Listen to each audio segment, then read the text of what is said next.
Chairman po ng Kumilik, sumagot na po sa mga isyu na di umano may dayaan sa eleksyon doon sa mga OFW na mga kumakalat ngayon. Pakinggan po natin ang pahayag ni Chairman Garcia. Nagsimula po tayo kahapon ng alas 12:01 ng madaling araw. Natutuwa tayo sapagkat ang dami na agad na makabumoto. At nag-increase na rin po yung bilang ng nagpapa-enroll, 55,000. At hindi lang namin mababanggit kasi kung ilan na lahat ang nakaboto sapagkat meron section 240 ng Omnibus Election Code na na-adapt sa ating overseas voting law na bawal po kasi i-reveal kung ilan na nakakaboto, sino na nakakaboto o yung update ng nakakaboto po. Pero sa kasalukuyan, ang pwede namin sabihin sa inyo, yung tumataas na bilang na nagpapa-enroll para sila ay makaboto. So far, maayos po yung pagboto, mabilis naman po yung pagboto ng mga kababayan natin, lalo na nung mga nag-enroll na. Yung iba naman, nag-enroll pa lang pero nakaboto na rin kaagad sa mismong araw kahapon. At for information, yung lahat ng 77 posts abroad ay pwede na makaboto using the internet. 24/7 po yan.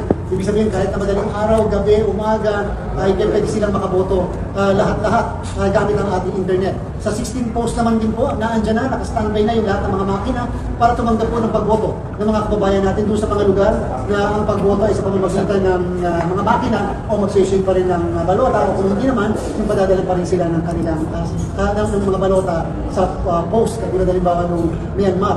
At again, ang pagboto gamit yung mga makina sa 16 na post ay mula alas 8 ng umaga hanggang alas 5.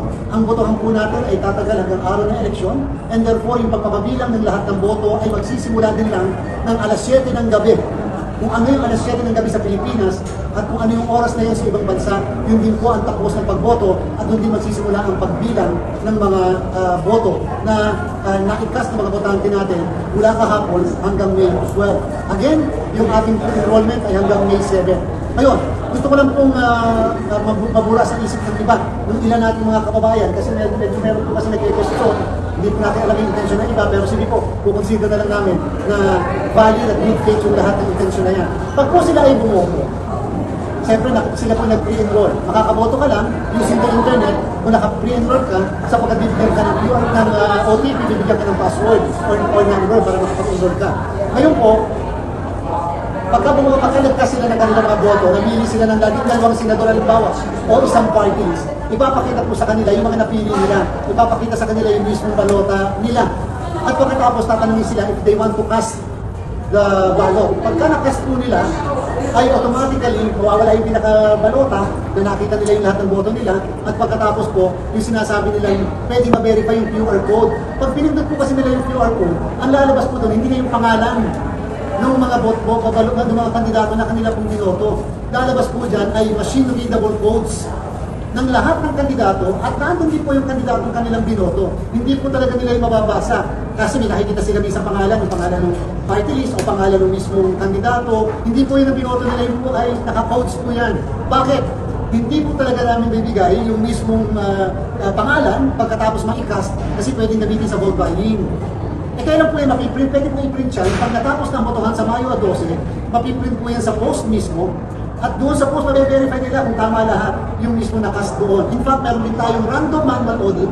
At sa random manual audit, pwede po makumpara yung mismong code as against doon sa print na random manual audit. Kaya lang, hindi namin pwede mabigay kaagad kung ma-print nila yung pinaka-resibo nila dahil pwede pong gamitin ang pagbabayad ng boto. Hindi po. In the same manner, dito sa ating bansa, hindi po ba pagka ikaw ay bumoto, may resibo ka, tama. Pero yung resibo ay hindi rin pwedeng mailabas sa labas ng presinto.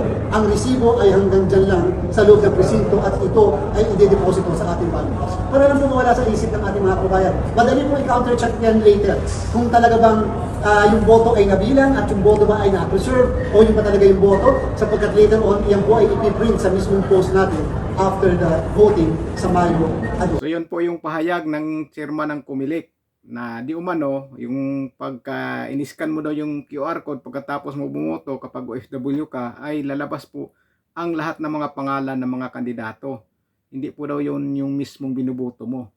Pero bantayan nyo rin po talaga yung mga boto nyo. Pagkatapos po ng eleksyon sa bilangan, malalaman nyo man po yan kapag nagkita-kita kayo sa isang grupo. Halimbawa, anong bansa kayo, kung may grupo kayo dyan, malalaman nyo po kung sino pong pangalan ng kandidato ang pinakamaraming boto sa lugar nyo. Dahil lalo na ngayon, may mga grupo-grupo naman ang mga OFW natin, mag-usap-usap sila, mag-usap-usap kayo, malalaman nyo po yan para pagka nakita nyo na, uy, ditong bansa, bakit na nangunguna o nanalo si ano, hindi naman namin binuto yan. Diyan po magkakalaman, kaya ingat-ingatin po kayo. Bantayan nyo po talaga, lalo na pagkatapos ng eleksyon, para malaman po natin po talaga ang totoo kung may dayaan po ba o wala na nangyayari. Kasi yung mga sinasabi ni Chairman Comelec, dahil yan po talaga ang proseso daw nila. Pero malalaman po natin yan, o malalaman nyo po yan mga OFW pagkatapos po ng bilangan. Malalaman nyo po sa mga lugar nyo kung sinong pinakamalakas na kandidato sa inyo, PDP Laban ba or alyansa.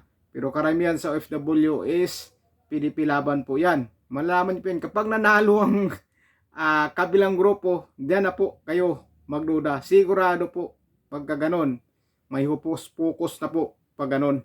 Sigurado yan, malalaman nyo po yan. Malaman nyo yan, lalabas naman yung sinong manalo eh. Pero ngayon, medyo relax lang muna. Pagkatapos ng eleksyon, magkakaalaman po yan. Kita-kita naman po kayo mga grupo dyan, mga OFW. Tingnan nyo po, talagang may nangyayaring kababalaghan sa mga binubuto nyo. Dahil hindi po pwedeng ganon. Dahil pinaghirapan po natin piliin yung mga taong na karapat-dapat na maluklok sa pwesto, tapos yung isinusulat mong pangalan na gusto mong mailuklok sa pwesto ay mawawala, at yung ayaw mo naman na tao, yun ang mailalagay nila, ay grabe na po. Hindi na po talaga katanggap-tanggap yung mga ganyan. Kaya sana wag naman pong mangyaring ganon. Kapag nangyaring ganon, wala nang pag-asa talaga. Wala na pong patas na labanan pagka ganon. Dahil ang mga OFW talagang napakalakas po ang PDP Laban. Napakalakas po talaga ang suporta nila ng mga kandidato ni Pangulong Rodrigo Roa Duterte. Kikita naman po natin sa mga social media, di ba? Walang sumisigaw diyan na pangalan ng mga kalaban, kundi yung PDP Laban po ang sinisigaw nila. Makikita po natin, napaka-imposible na po kapag nanalo pa yung mga kalaban ng PDP Laban doon sa mga OFW. Grabe na po sigurong pangyayari na yun kapag sila pa rin ang lumalamang doon sa butuhan. Abang-abangan na lang po natin mga kababayan, lalo sa mga OFW natin. Ingat po kayo dyan at bantayan nyo po talaga yung mga sinusulat yung pangalan. Tandaan nyo po, baka sakali yung pangalan na isinulat nyo na nga, baka sakali yung pangalan nyo na isinulat nyo ay mawawala doon sa bilang at iba ang maipapasok. Hindi pa naman natin alam ngayon, pero sana huwag ganon. Kaya mga kababayan ko OFW, ingat po kayo. God bless po sa inyo. Saludo po ako sa inyo.